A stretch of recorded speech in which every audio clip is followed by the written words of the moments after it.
I often get asked by anglers, if I'm fishing, should I be using a leader?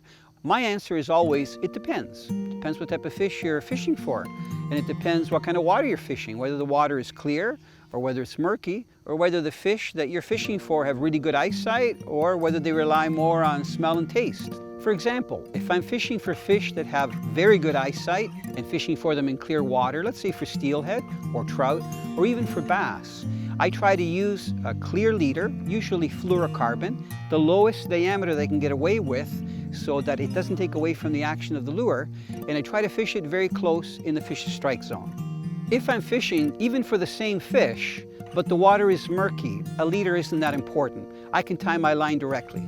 Remember that choosing whether or not to use a leader may not just have to do with whether the fish can see the line or not. For example, if you use a braided line has no stretch. So if you add either a monofilament or a fluorocarbon leader, you're actually adding a little bit of stretch to the line. And if you have your drag set tight and you set the hook into a big fish, that can be really important, so you don't lose the fish or break the line. Also take under consideration, especially when you're using a braided line, that if you use a fluorocarbon leader, it's quite a bit stiffer than the limp braided line.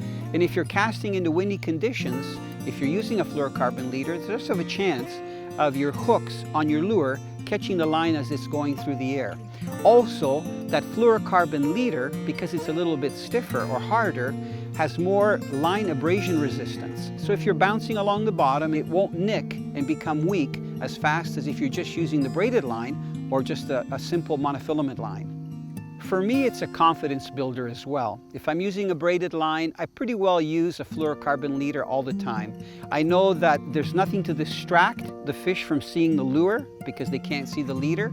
If I hook a good sized fish, I know I've got a little bit of strength and a little bit of stretch, so I'm sure to land it.